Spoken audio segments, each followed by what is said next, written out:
from the New Arts and Media Studios in Milwaukee. I'm Charles Purcell. This is The Log. We have a delicate dance here.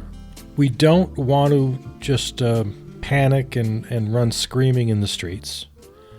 We don't want to just turn our backs and for the sake of our own mental health, pretend everything's fine. I'm trying to find for myself, I'm trying to strike a balance. He's not even president yet, but he might as well be. He's basically acting like he's the president. All the news is about him and his upcoming administration and what they're about to do. All the warnings that a lot of us were giving before Election Day, nothing has changed. If anything, it's so far, at least, only been confirmed that everything he's planning on doing is as bad or worse than the worst predictions. So, if you know me at all, you know that I do not give personal advice. I don't know what you need to do to remain sane, to try to not go crazy, to try to stay happy in your personal life while you fight the battle. These are things I'm trying to accomplish myself, be the happy warrior. Not surrender my own psychological well-being, not surrender my own happiness while I fight. That's for me to figure out. That's for you to figure out. And I am the last person in this world who can give you any advice on how to do that. I don't know. Here, I'll tell you this much. Nobody else knows either. So many people. Oh my God. The Dunning-Kruger effect is in full force. The hubris is large. People seem to think they know what they're talking about. They want to give us all sorts of advice. So yeah, that's my only advice. That's my own Dunning-Kruger effect happening to me, I guess, because there's something I feel pretty certain about.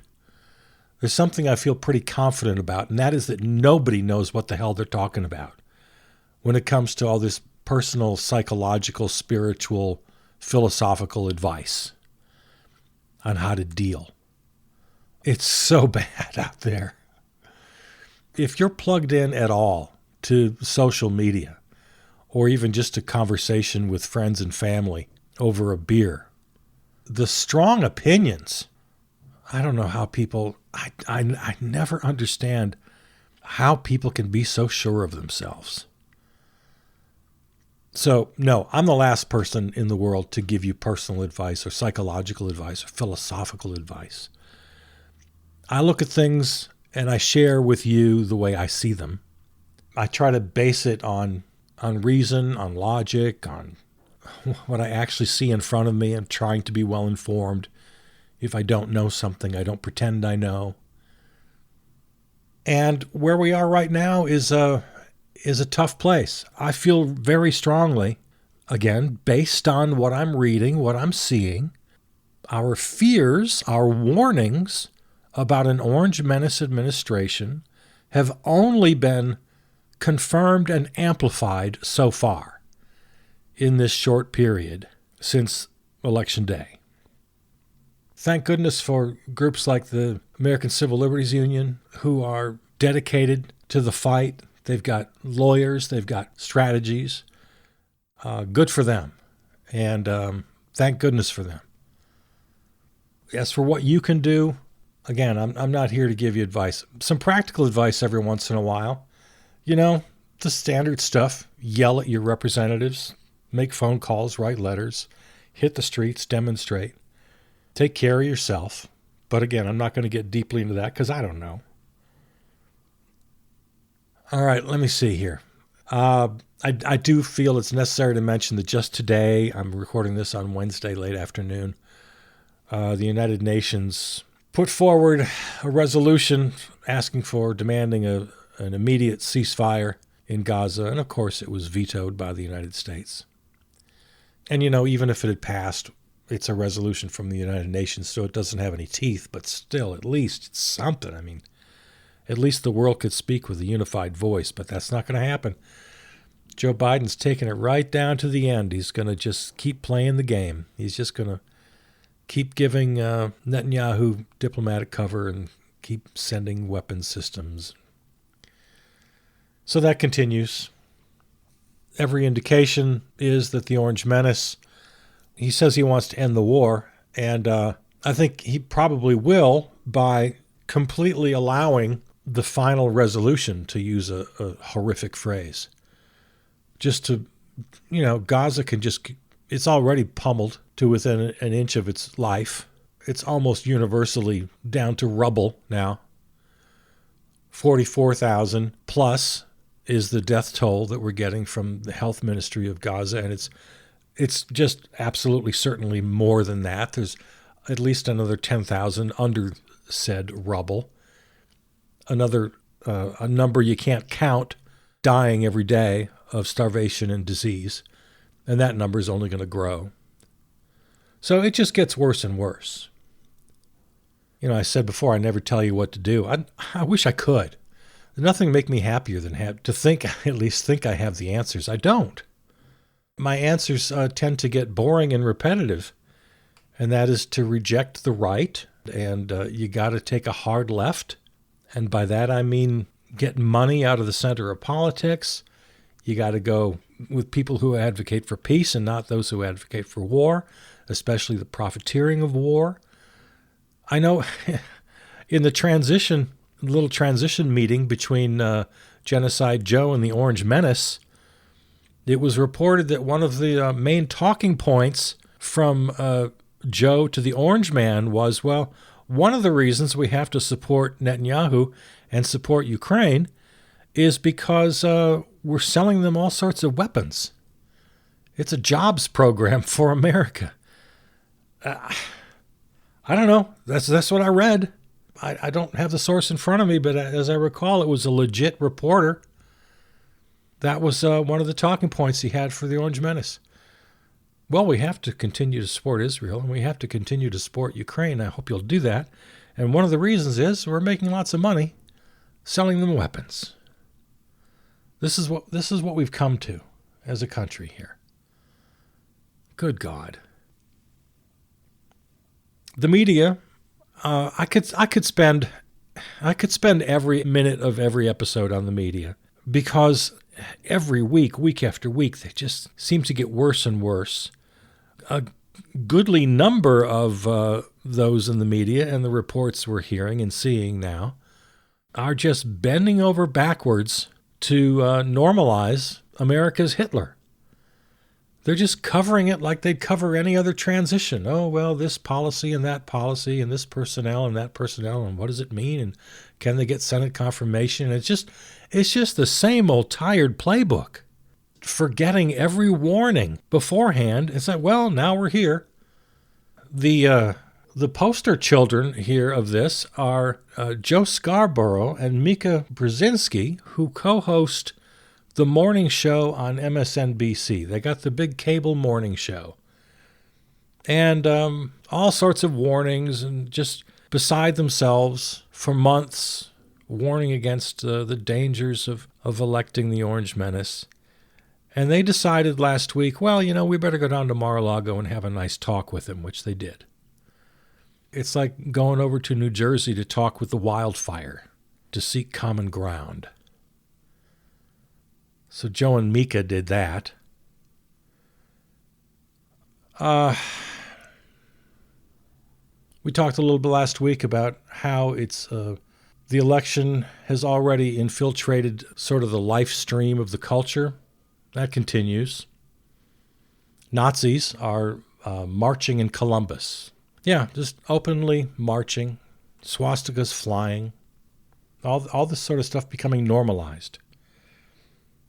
So, no, I'm not going to run crying through the streets, but I am going to absolutely hang on to my original initial opinion that this is extremely dangerous.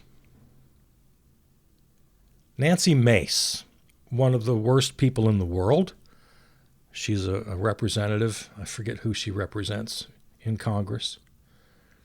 She's introduced a new rule that only people born biological men can use men's rooms, and only biological women at birth can use women's rooms in the state capitol. All because Representative-elect Sarah McBride will be joining them in Congress. Sarah McBride is a trans woman, the first openly transgender person elected to Congress. She is a Democrat from Delaware. I've heard her interviewed. I've read interviews. She is a really impressive and smart person who seems to care about the right issues. I'm really kind of a fan of Sarah McBride. Very impressive person. As opposed to Nancy Mace, who hasn't been in Congress. She's only in her second or third term. She hasn't been around forever. When she first was elected, she tried to take a real sort of bipartisan approach and be very reasonable all the time. And that didn't quite work for her, so she decided to go full MAGA. And now she's going to ban Sarah McBride because she's afraid of her. And again, I ask this every time something like this comes up. Please find me, Nancy Mace, please find me one case ever in the history of anywhere where a transgender woman caused any trouble in a women's restroom. And by her reasoning then, transgender men born biological girls when they were babies. So now you want a fully transitioned transgender man to use your women's restroom? I don't know if you've thought this through exactly. But not to get into the whole story because it's ridiculous. And I thought we had the bathroom thing settled years ago, but obviously we don't. Really, it's just 100% pure ignorance and bigotry. That's just all it is. I talk a lot about issues that, some can be argued. You can have political debates about certain things. Other things, the fight's over. Some people are just wrong. And on this one, you're just wrong. You're just wrong. The one transgender issue that I've given a little bit of space on is athletics. Now, I don't want to get sidetracked on this, but I'm just going to say quickly so we all understand what page we're on here, and I hope you agree with me. If you look just at the raw numbers, there are a tiny handful of transgender girls who want to play sports, either at the peewee level or grade school or middle school, high school, or into college, even into Olympic level. Doesn't matter. There's a tiny, tiny handful. You can count them on two hands. And of those, 98% of them aren't going to be that good because that's just the way athletics work. Some people are really good and most people aren't. Did you participate in PE in school? Did you play any school sports? Were you any good? No. Chances are, out of the people listening to this program right now, only 1 or 2% of you were any damn good at it. Like you could win a championship. That's a rare thing.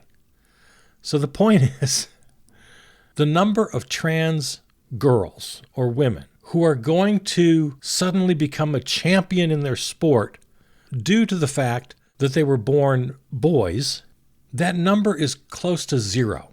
It's a boogeyman. It's an invented problem, right? It's the welfare queen again. It's just one of a long line of things that Republicans make up out of whole cloth. They pull it right out of their behind. They pretend there's a problem. They invent a problem just because they're damn bigots. Now, I said almost earlier. I suppose there might be 1 or 2 cases. The swimmer whose name I can't, Ledecky? I can't remember the name of the swimmer and the one who got upset about it. Yeah, okay. Every once in a while you're going to have a problem like that. And that's the space I'll give you. But as I've said before, and I'll repeat right now, there are rules that are set by the sports associations. The Olympics have their own worldwide organization, set of rules. They set the rules, let them do it. Nancy Mace has nothing to say about it. Anybody running for Congress, all the trans ads, Oh, God, I'm getting off on this, but it was so infuriating the way Republicans made transgender issues. It was at least half of the budget in their advertising in every race. Senate, governor, representatives in the House, president. Here in Wisconsin, it's the WIAA, the Wisconsin Interstate Athletic Association. I think that's what it stands for. They can make the rules. Just let them make the rules when it comes to athletics. And you know what? It's up to them. I'm not going to holler. Well, I might, but I'm not going to ask my representative to get involved. Ugh. God. Okay, Nancy Mace. You know what? You're the worst person in the world. Get in line with Joe Scarborough and Mika Brzezinski. You're the worst people in the world, along with Nazis in Columbus. Oh, here's some good news. Ben Collins is the new owner of The Onion as of, when did he take over The Onion? A year or two ago? Well, you may have heard in the news that he purchased, or The Onion purchased InfoWars, which Alex Jones started, but because he lost that $1 billion lawsuit to the victims of Sandy Hook, he had to liquidate pretty much everything he owned, which was wonderful to see. One case where the bad guy loses and the good guys win happens once in a while still. Oh, we have to take great joy when it happens. He was forced to sell InfoWars, his horrible, lying, right-wing rag of a media organization that preyed on victims of tragedy and just told lie after lie and conspiracy theories and the whole bit. If you were writing an evil villain for a parody movie, you couldn't get any worse than Alex Jones and InfoWars. Well, okay, so he loses the lawsuit. By law, he has to liquidate his assets.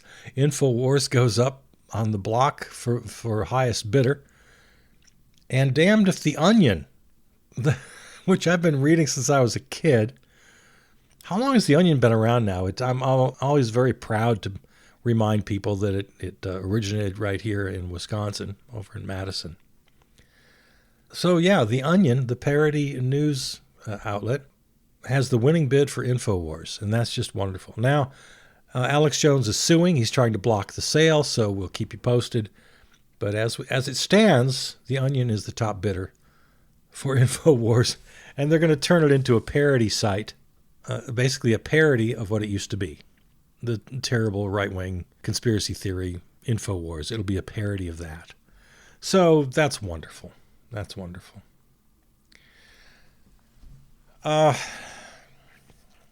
Okay, the transition here, and especially the all the people being named into these posts by the Orange Menace.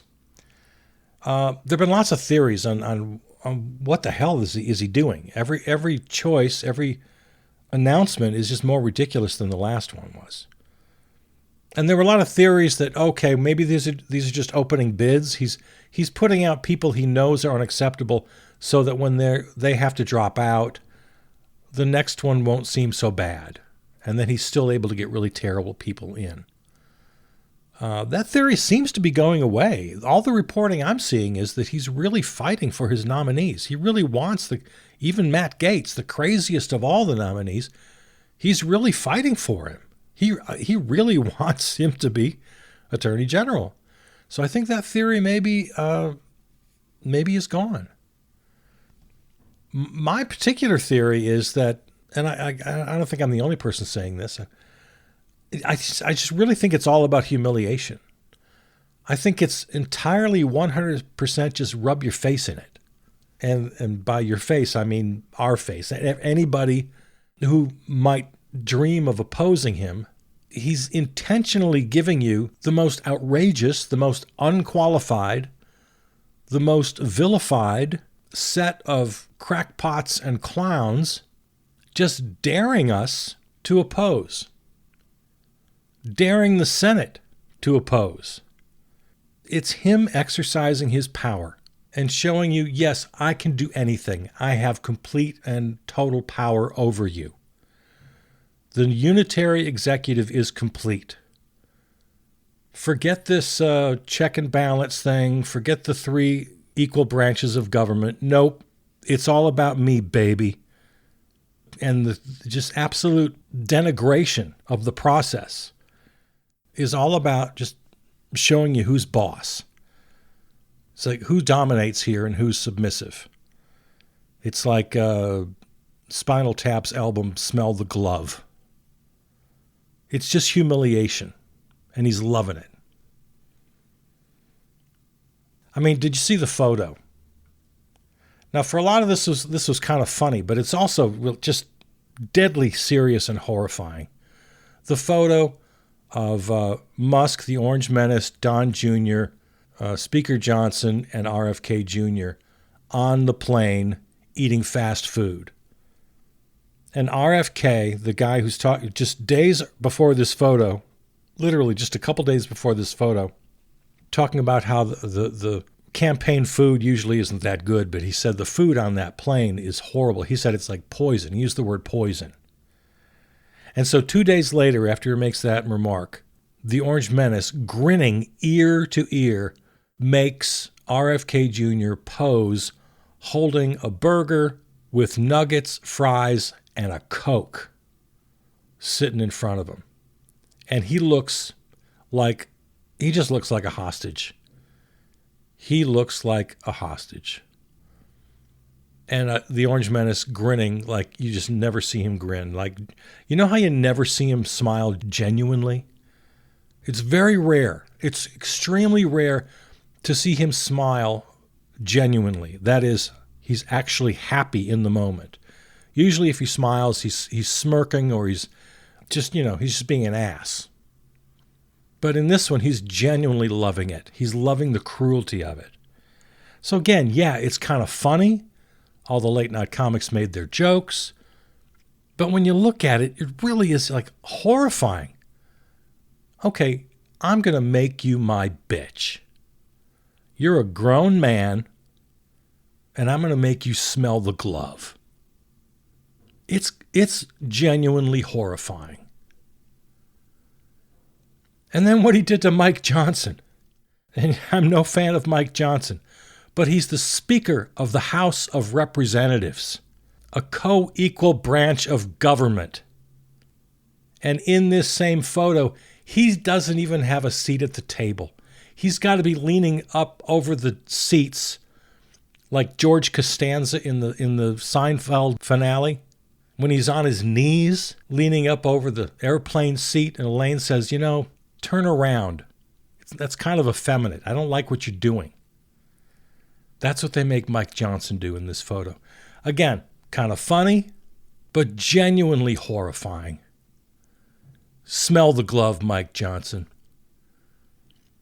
A day before that picture was taken, he told reporters that the ethics committee report on Matt Gaetz may or may not be made public. As the speaker, he had nothing to say. That's the business of the committee, and I won't weigh in on that. Then he takes a little flight with the Orange Menace, and the next day he completely turns that around and says the ethics committee must not release their report on Matt Gaetz, their report on sex trafficking, sex with minors, illicit drug use, illicit use of funds. No, can't, mustn't. Smell the glove, Mike Johnson. And with these characters he's appointing, smell the glove, U.S. Senate. Yeah, you dare to reject my nominees. I'm showing you who's boss. And this is what we've been warning about for months. He doesn't want to be a president. He wants to be a dictator. He wants to be a strong man. He wants all the power. And he's nominating crackpots and clowns in most cases. In some cases, oligarchs who will both serve the Orange Menace and get their share. So they know what they're doing. It's a transaction for those. For the crackpots and clowns, he's just using everybody. In the case of Elon Musk, I think he fits all three categories. He's a crackpot, he's a clown, and he's an oligarch. All the warnings are so far coming true. We'll see if the U.S. Senate has any balls. We'll see if organizations like the ACLU can put the brakes on any of this. As much as it pains me to say it, we have to rely on the Democrats. Oh, my God. You know how I feel about them. The Democratic Party in Washington, we have to rely on them to put up some of the barriers. So far, they're failing miserably, and I don't have any confidence in them at all. And we have to ourselves stay strong, not let ourselves be talked into surrender, beaten into submission. We can't become hopeless. And if nothing else, at the very least, and this is the one piece of advice I will give to you, don't turn away. Do what you need to do to stay sane, to stay happy, but you can't turn away. You can't. We need everybody. We need everybody in this fight. You have to at least hang on to the truth in front of you. Don't be Joe and Mika and think, oh, maybe it's not so bad after all. Sure, we disagree, but we'll find places we can work together. No. Understand that the warnings were true and that they're happening right in front of our eyes. Now, next week, we're going to go through the list of nominees because the team is being built. And with each name, there's a story to tell and how they're going to fit into the overall scheme. There are no accidents in this cast of characters. Everybody has a role to play. Project 2025 was not a paranoid scare tactic. It's the absolute blueprint. You can look at every, and again, we'll look at them next week.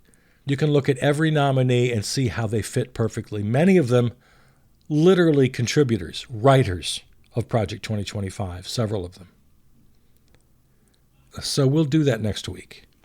We'll look at the new cast of characters. We'll look at all the nominees and how they're going to fulfill the mission of Project 2025, gutting the United States government as we know it and installing a strong man with absolute authority. All right, stay strong, whatever you need to do.